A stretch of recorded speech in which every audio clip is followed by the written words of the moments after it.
साथियों नमस्कार। Archis political science current affairs only political science अगस्त 25 पार्ट सेकंड में आपका हार्दिक अभिनंदन स्वागत।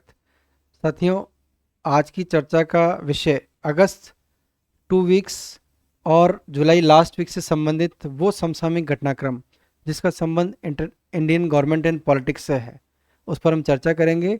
चर्चा बहुत संक्षेप में और तथ्यात्मक होगी। आइए चर्चा में सबसे इम्पोर्टेंट क्या है, देखिए सुप्रीम कोर्ट ने लंबित प्रकरणों को तेजी से निपटाने के लिए, यानी हमें पता है कि supreme court, high court, district courts के पास 3.5 करोड़ से ज़्यादा केसेस पेंडिंग्स हैं। उसमें तेज़ी लाने के लिए, केसेस को सॉल्व करने के लिए अदालतों के दूसरे और चौथे शनिवार की छुट्टी को कैंसिल कर दी है और ये आदेश 14 जुलाई 2025 से प्रभावी है। यानी न्याय में देरी भी जो है अन्याय है और डिफरेंट केसेस को सॉल्व करने के लिए, तेज़ी से सॉल्व करने के लिए सुप्रीम कोर्ट का यह डिसीजन हमें ध्यान में रखना है। आगे हम चलते हैं। हरियाणा के पानीपत जिले के ग्राम पंचायत बुहाना लाखू, देखिए बुहाना लाखू में 2022 में सरपंच के चुनाव होते हैं और चुनाव में जो हारे हुए प्रत्याशी मोहित कुमार होते हैं उनको चुनाव परिणामों से संतुष्टि नहीं होती है। वो इस परिणाम के खिलाफ संघर्ष करते हैं, सुप्रीम कोर्ट तक चले जाते हैं। सुप्रीम कोर्ट का डिसीजन आता है कि रिकाउंटिंग हो, ईवीएम से जो चुनाव परिणाम आए थे उसकी रिकाउंटिंग होती है।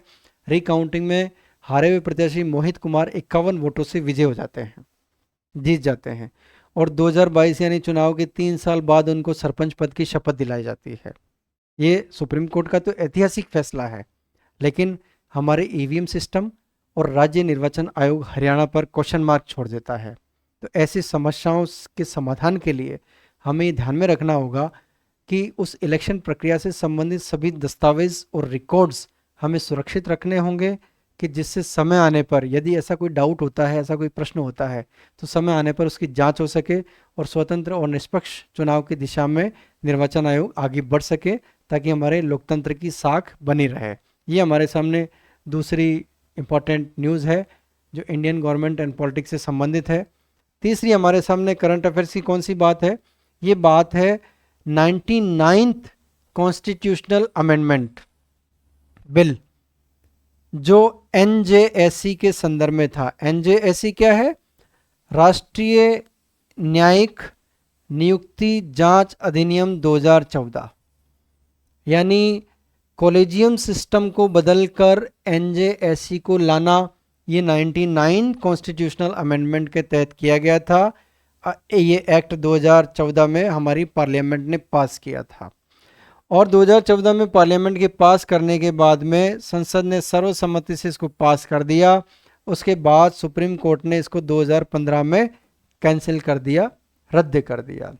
इस कैंसिलेशन पर हमारे पूर्व उपराष्ट्रपति जगदीप धनखड़ ने न्यायपालिका के ऊपर प्रश्न लगाया कि आखिर संसद द्वारा पारित कानून को, इतने बढ़िया कानून को न्यायपालिका जो है कैसे रिजेक्ट कर सकती है और क्या यह न्यायपालिका कहीं कानून पालिका तो नहीं बन रही है, क्योंकि सुप्रीम कोर्ट का यह निर्णय जनादेश के बिल्कुल विपरीत था, ऐसा हमारे पूर्व उपराष्ट्रपति का मानना था।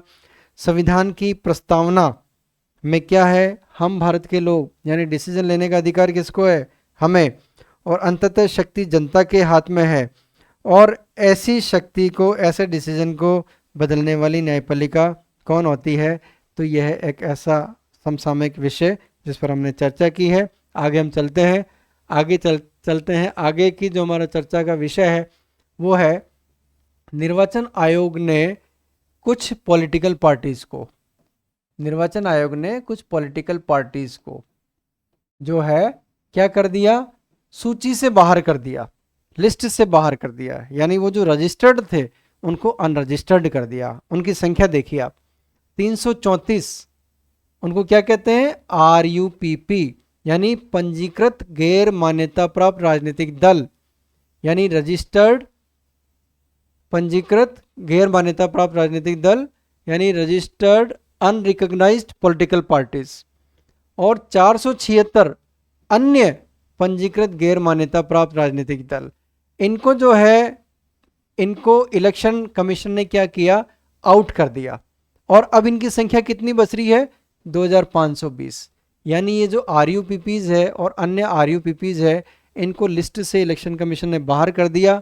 बाहर करने के बाद में इनकी संख्या कितनी है? 2520। अब ये तो है RUPPs, ये पॉलिटिकल पार्टीज की कैटेगरी है। इसके बाद हमारे पास है राष्ट्रीय राजनीतिक दल, जो 6 हैं पूरे भारत में, बीजेपी, कांग्रेस एटसेट्रा। इसके अलावा राज्य स्तरीय दल कितने हैं हमारे पास? 67 है। और उत्तर प्रदेश में सबसे ज़्यादा 121 RUPP इस सूची से क्या किए गए? आउट किए गए। ये हमें ध्यान में रखना है। अब ये देखिए, ये जो पंजीकृत राजनीतिक दल थे, पंजीकृत गैर मान्यता प्राप्त, ये होते कौन है? इसके बारे में हम देखते हैं कि ये RUPPs क्या है और अन्य RUPPs क्या है। यदि कोई दल चुनाव आयोग में पंजीकृत है, इससे ये आइडेंटिफाई होगा, लेकिन उसने पिछले 6 वर्षों से चुनाव नहीं लड़ा, तो उसका नाम पंजीकृत दलों की सूची से हटाया जाएगा। यानी 334 और 476 RUPPs ने न तो कोई चुनाव लड़ा, न इनके जो मिनिमम जो पैरामीटर्स होते हैं उन पैरामीटर्स को फॉलो किया, इसलिए इलेक्शन कमीशन ने इनको लिस्ट से बिल्कुल बाहर कर दिया। नेक्स्ट, पंजीकृत राजनीतिक दल समय के साथ राज्य पार्टी और राष्ट्रीय पार्टी के रूप में बदलती है। यानी देखिए, शुरुआत रजिस्ट्रेशन से होता है, फिर कुछ शर्तें पूरी करता है राजनीतिक दल तो राज्य स्तर का हो जाता है, फिर कुछ और शर्तें पूरी करता है तो राष्ट्रीय स्तर का हो जाता है। यानी RUPP से ही स्टेट पार्टी और स्टेट पार्टी से ही नेशनल पार्टी की तरफ एक पॉलिटिकल पार्टी रन करती है, जाती है। नेक्स्ट, वे राजनीतिक दल जो चुनाव आयोग में पंजीकृत तो है, लेकिन उन्हें राष्ट्रीय या राज्य स्तर के दल के रूप में मान्यता प्राप्त नहीं है। यानी RUPPs क्या है? जो चुनाव आयोग में पंजीकृत है, लेकिन वो राष्ट्रीय स्तर के नहीं है और राज्य स्तर के नहीं है। फिर देखिए, राज्य या राष्ट्रीय स्तर पर एक मान्यता प्राप्त राजनीतिक पार्टी बनने के लिए एक राजनीतिक दल को पिछले आखिरी चुनाव के दौरान मान्य वोटों का एक निश्चित न्यूनतम मतदान प्रतिशत या राज्य विधानसभा अथवा लोकसभा में कुछ सीटों की संख्या को सुरक्षित करना होता है। यानी ये लाइन ये कह रही है कि अगर किसी पार्टी को जो पंजीकृत है, अगर उसको राज्य स्तर का और राष्ट्रीय स्तर का बनना है, तो उसको कुछ निश्चित वोट प्रतिशत और संख्या विधानसभा में और संसद में प्राप्त करनी होती है, जिससे उनको ये कैटेगरी प्राप्त होती है। कई दल ऐसे हैं जो पंजीकृत तो है, लेकिन वे चुनाव में भाग नहीं लेते या चुनाव आयोग द्वारा मान्यता प्राप्त नहीं करते हैं। देखो, ये पंजीकृत है लेकिन मान्यता प्राप्त नहीं है। तो देखिए, ये RUPPs राष्ट्रीय स्तर के दल, राज्य स्तर के दल और मान्यता प्राप्त दल, ये दलों की कैटेगरीज है। इस पर हमने चर्चा की। इसके बाद क्योंकि ये राजनीतिक दलों से संबंधित है, तो हम कुछ और चीज़ें जान लेते हैं। तो दलों की जो कैटेगरी है उस पर हम वापस चर्चा करते हैं। सबसे पहले है मान्यता प्राप्त राजनीतिक दल। यानी मान्यता प्राप्त राजनीतिक दल क्या होता है? एक मान्यता प्राप्त दल या तो राष्ट्रीय दल होगा या राज्य स्तर का दल होगा। यानी कुछ निर्धारित शर्त पूरी करे तो वह इस तरह से मान्यता प्राप्त करके राष्ट्रीय और राज्य स्तर का दर्जा दल का प्राप्त कर लेता है। फिर है राष्ट्रीय स्तर का दल। क्या है? नाम से ही पता चलता है कि पूरे राष्ट्र में जिसका प्रभाव हो। यानी इलेक्शन कमीशन ऑफ इंडिया की राजनीतिक दल और चुनाव चिन्ह 2019 की जो निर्देशिका है वो ये कहता है कि 4 या अधिक राज्यों में राज्य स्तर के दल के रूप में मान्यता प्राप्त होती है। यानी एक राष्ट्रीय दल कौन होता है? जो 4 राज्यों में राज्य स्तरीय दल का स्टेटस प्राप्त कर लेता है। अब वो राज्य स्तरीय दल का स्टेटस क्या है हम आगे देखेंगे। फिलहाल हमें ये देखना है कि 4 राज्यों में एक ऐसा दल जो राज्य स्तर का स्टेटस रखता है वो राष्ट्रीय स्तर का दर्जा प्राप्त कर लेता है। दूसरी शर्त क्या है? लोकसभा अथवा राज्यों के विधानसभा चुनाव में 4 अलग अलग राज्यों से कुल वैध मतों के 6%, यानी 4 अलग अलग राज्यों में लोकसभा अथवा विधानसभा के चुनाव में कुल 6% वैध मत, कुल वैध मतों का 6% अगर वो प्राप्त कर लेता है कोई भी राजनीतिक दल, और इसके अतिरिक्त यदि 4 लोकसभा की सीट जीत जाता है। 2 शर्तें हैं इसमें। 4 अलग अलग राज्यों में 6% और इसके अतिरिक्त 4 लोकसभा सीट, तो वो क्या बन जाता है, राष्ट्रीय स्तर का दल बन जाता है। आगे एक और, या तो ये या फिर ये, यदि उसने कम से कम 3 राज्यों से लोकसभा में कुल सीटों का कम से कम 2% सीटें, यानी 3 राज्यों में यदि वो 11 सीटें जीत जाता है राजनीतिक दल, तो वो राष्ट्रीय स्तर का दल बन जाता है। तो ये तो है राष्ट्रीय स्तर के दल की कैटेगरी। ये मान्यता प्राप्त राजनीतिक दल कौन होते हैं। और अब हम चलते हैं राज्य स्तरीय दल, यानी एक दल राज्य स्तरीय कैसे होता है, उसके संदर्भ में इन शर्तों में से अगर कोई भी एक शर्त कोई राजनीतिक दल प्राप्त कर लेता है तो उसको राज्य स्तर का स्टेटस मिल जाता है। देखिए सबसे पहले क्या है, यदि संबंधित राज्य विधानसभा के आम चुनाव में राज्य में डाले गए वैध मतों का 6%, यदि राज्य के विधानसभा चुनाव में वैध मतों का 6% प्राप्त हो जाता है, या विधानसभा में या नहीं, इसके साथ ही 6% प्लस 2 सीट कम से कम, तो उस दल को राज्य स्तरीय दल की मान्यता मिल जाती है।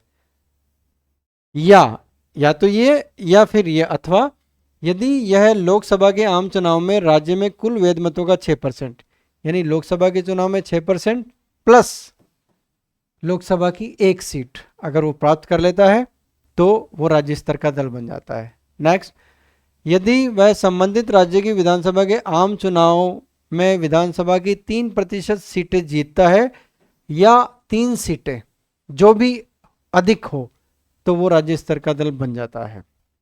अगली शर्त क्या है, यदि वह संबंधित राज्य से लोकसभा के आम चुनाव में राज्य को आवंटित प्रत्येक 25 सीटों में, यानी लोकसभा में प्रत्येक 25 सीट पर यदि वो 1 सीट जीत जाता है तो वो राज्य स्तरीय दल बन जाता है। आगे, अथवा यदि वह राजनीतिक दल राज्य विधानसभा या लोकसभा के आम चुनाव में राज्य में डाले गए कुल वैध मतों का 8%, यानी यहाँ पर ये एक ही शर्त है कि या तो लोकसभा में या राज्य विधानसभा में वैध मतों का यदि 8% राजनीतिक दल वोट प्राप्त कर लेता है तो उसको राज्य स्तरीय दल की श्रेणी में रखा जाता है। और जब ये 4 राज्यों में ये योग्यता प्राप्त कर लेता है तो उसको राष्ट्रीय स्तर का दल मान लिया जाता है। और ये रिकग्नाइजेशन जो है हमारा इलेक्शन कमीशन ऑफ इंडिया देता है। इसके बाद देखिए, पंजीकृत गैर मान्यता प्राप्त राजनीतिक दल, यानी ये RUPP, ऐसे नए पंजीकृत दल जो राज्य स्तरीय दल बनने के लिए विधानसभा या आम चुनाव में पर्याप्त प्रतिशत या वोट हासिल नहीं कर पाए, अथवा जिन्होंने पंजीकृत होने के बाद कभी चुनाव नहीं लड़ा, वो RUPP कहलाते हैं, जिनकी चर्चा हमने की है। और इसी तरह से जो है अन्य RUPPs होते हैं। तो इलेक्शन कमीशन ऑफ इंडिया के द्वारा RUPPs को सूची से बाहर करना, और उसके साथ ही हमने राष्ट्रीय स्तरीय, राज्य स्तरीय और RUPPs और मान्यता प्राप्त राजनीतिक दलों के संदर्भ में चर्चा की।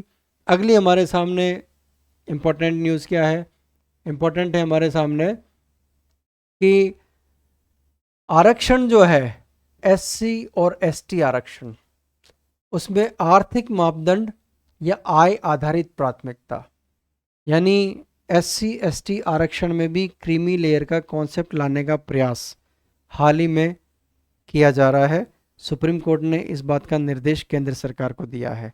यानी सुप्रीम कोर्ट में एक याचिका आती है और याचिका में ये कहा जाता है कि जो SC ST वर्ग है उसमें इस आरक्षण का फ़ायदा एक पर्टिकुलर परिवार ने या पर्टिकुलर लोगों ने ही उठाया है और उनका पीढ़ी दर पीढ़ी डेवलपमेंट हो रहा है, जबकि कल्याण जो है या जो संसाधन है उनका वितरण इक्विवेलेंट होना चाहिए। यानी जो सबसे हीनतम है उसका सबसे मैक्सिमम बेनिफिट, उसको मैक्सिमम बेनिफिट मिलना चाहिए।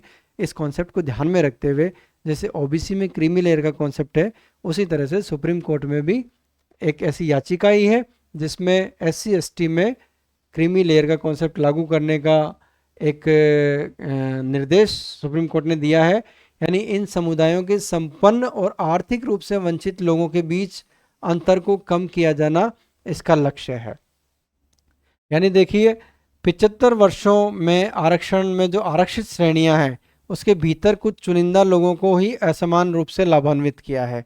यानी आरक्षण का फ़ायदा पीढ़ी दर पीढ़ी एक ही किसी परिवार को ना होकर सबको इसका फ़ायदा मिले, ये इसका प्रमुख रूप से उद्देश्य है, यानी आर्थिक मानदंड की कमी ने कुछ परिवारों को पीढ़ियों से लाभों पर एकाधिकार करने में सक्षम बनाया, जबकि ज़रूरतमंद लोग गरीबी के चक्र से मुक्त होने के लिए संघर्ष कर रहे हैं। इस कॉन्सेप्ट को ध्यान में रखकर ये SC/ST में क्रीमी लेयर का एक कॉन्सेप्ट लाने का प्रयास हो रहा है। नेक्स्ट हम देखते हैं क्या है। देखिए, सुप्रीम कोर्ट के 3 जजों की आंतरिक जांच कमेटी की रिपोर्ट को चुनौती की याचिका खारिज हो गई। यानी हमें पता है कि सुप्रीम कोर्ट के जज यशवंत वर्मा के खिलाफ महाभियोग का प्रस्ताव चल रहा है। आरंभ में सुप्रीम कोर्ट के तत्कालीन मुख्य न्यायाधीश संजीव खन्ना ने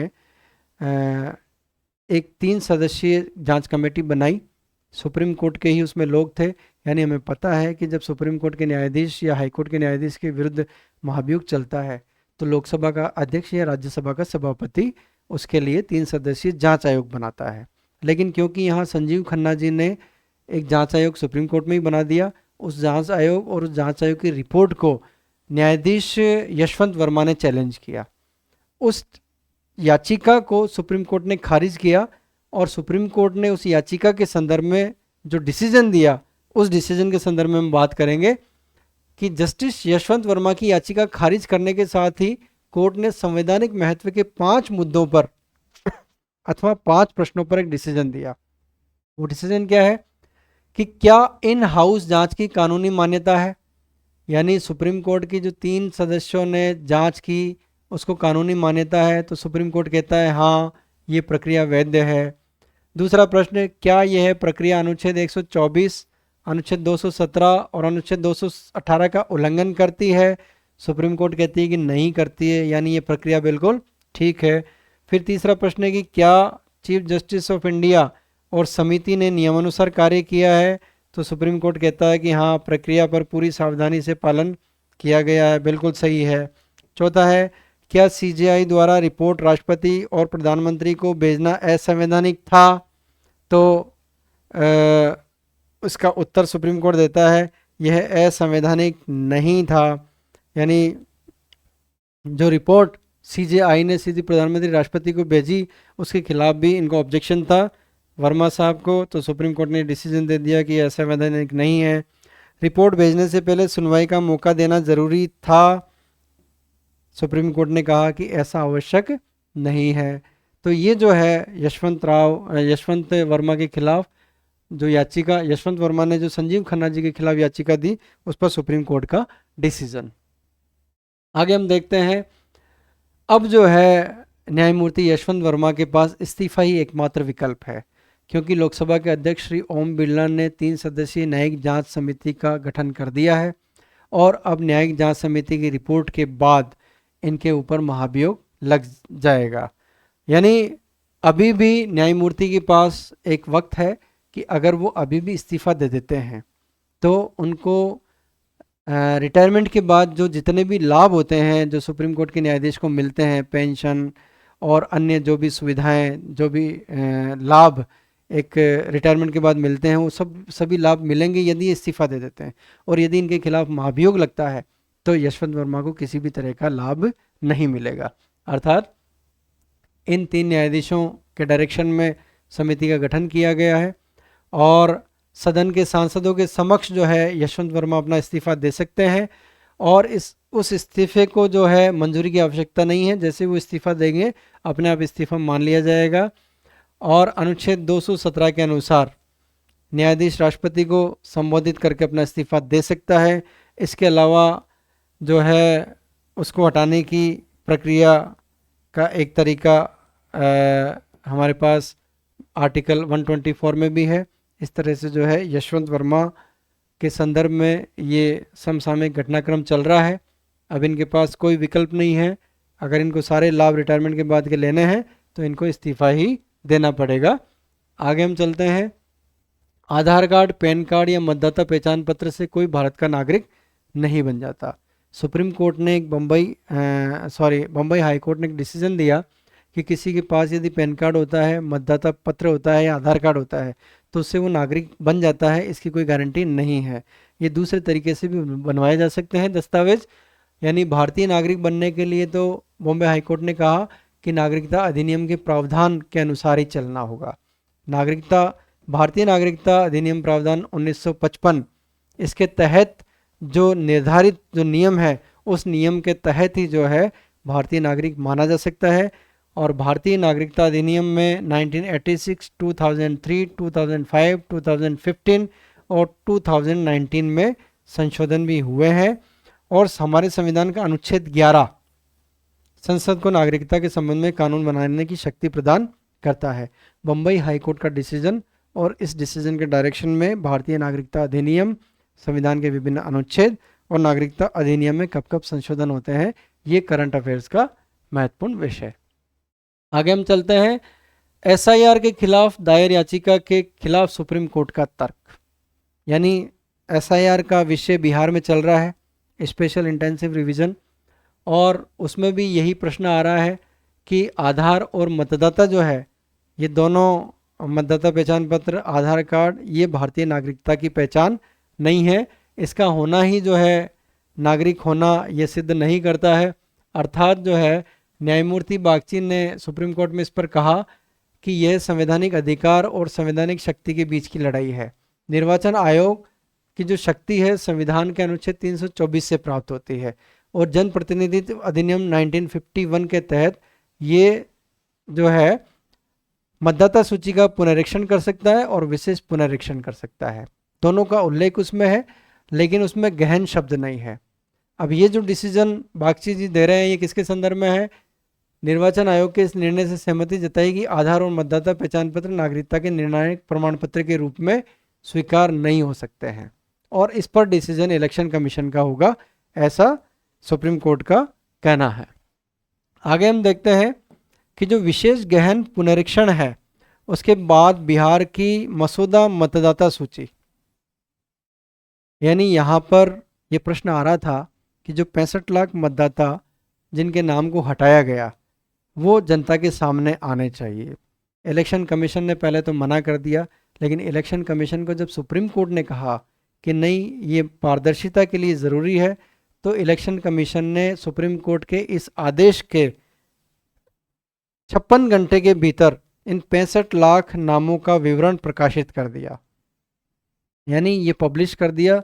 लोग इन 65 लाख मतदाता जिनका नाम हटाया गया, इनको जो है अपनी साइट पर डिस्ट्रिक्ट लेवल के जो ऑफिसेज हैं वहाँ पर जाकर इन नामों की सूची को देखा जा सकता है। यानी इलेक्शन की मतदाता सूची के निर्माण की पारदर्शिता को भी इलेक्शन कमीशन ने प्रूव कर दिया है सुप्रीम कोर्ट के डायरेक्शन के बाद। इस तरह से भारतीय शासन और राजनीति से संबंधित इन महत्वपूर्ण विषयों पर हमने चर्चा की। मुझे विश्वास है कि ये हमारे लिए बड़ी फ्रूटफुल होगी। आप सभी का धन्यवाद।